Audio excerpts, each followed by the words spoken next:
এই বিষয়ে রাজনৈতিক কি সিদ্ধান্ত বৈষম্যবিরোধী ছাত্র আন্দোলন কিংবা অন্য কারো সেটা আমি বলতে পারবো না। তবে সরকারের দিক থেকে আমরা একটা টাইমলাইন দেওয়া হয়েছে যে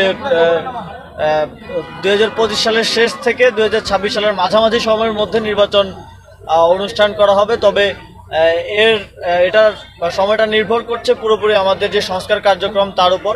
আর আপনারা জানেন যে সংস্কার কমিশনগুলোর প্রায় 3 মাসের মতো হয়ে গেছে এবং কমিশনগুলো খুব দ্রুতই তাদের যে রিপোর্ট সেটা প্রকাশ করবে এবং সেই রিপোর্টগুলো নিয়ে পলিটিক্যাল পার্টিগুলোর সাথে এবং আরো স্টেক হোল্ডারদের সাথে কনসালটেশনের মাধ্যমে আমরা সংস্কার কার্যক্রমে দিকে সরকার যাবে এবং সংস্কার কার্যক্রম বাস্তবায়নের পরেই আমরা একটা ইলেকশনের দিকে যাব। ইলেকশন কমিশন এটা নিয়ে কাজ করছে। দেখুন, এই আন্দোলনের যেই আমাদের এক দফা ছিল ফ্যাসিবাদী সরকারের পতন এবং ফ্যাসিবাদী ব্যবস্থার বিলোপ, সেই এক দফা বাস্তবায়নের জন্য সরকার কাজ করে যাচ্ছে। ফ্যাসিবাদী ব্যবস্থার বিলোপের জন্য সরকারি প্রতিষ্ঠান এবং সকল প্রতিষ্ঠানের যে ধরনের সংস্কার প্রয়োজন সেই সংস্কারের এজেন্ডা নিয়ে সরকার কাজ করে যাচ্ছে। সংস্কার কমিশনগুলো রিপোর্ট দিলে আমরা সেই রিপোর্ট অনুযায়ী তা বাস্তবায়নের চেষ্টা করব।